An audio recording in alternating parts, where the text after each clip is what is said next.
أعوذ بالله من الشيطان الرجيم.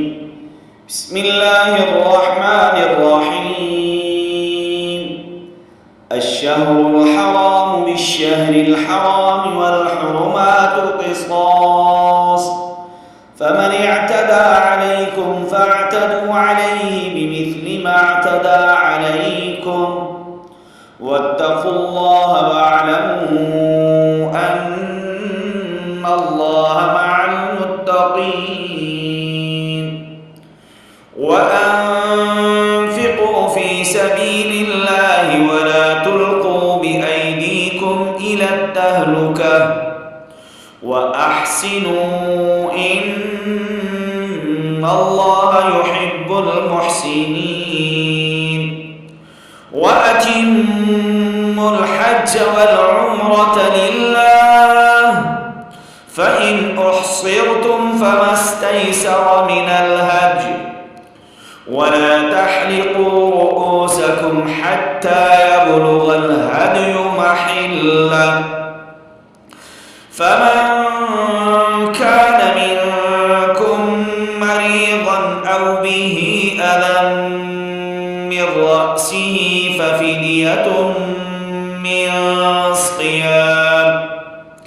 ففدية من صيام أو صدقة أو نسك، فإذا أمنتم فمن تمتع بالعمرة إلى الحج فما استيسر من الهدي، فمن لم يجد فصيام 3 أيام في الحج و7 إذا رجعتم، تلك 10 كاملة، ذلك لمن لم يكن أهله حاضر المسجد الحرام.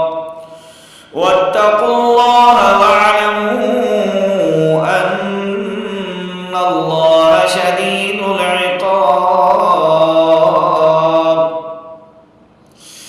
الحج أشهر معلومات، فمن فرض فيهن الحج فلا رفث ولا فسوق ولا جدال في الحج، وما تفعلوا من خير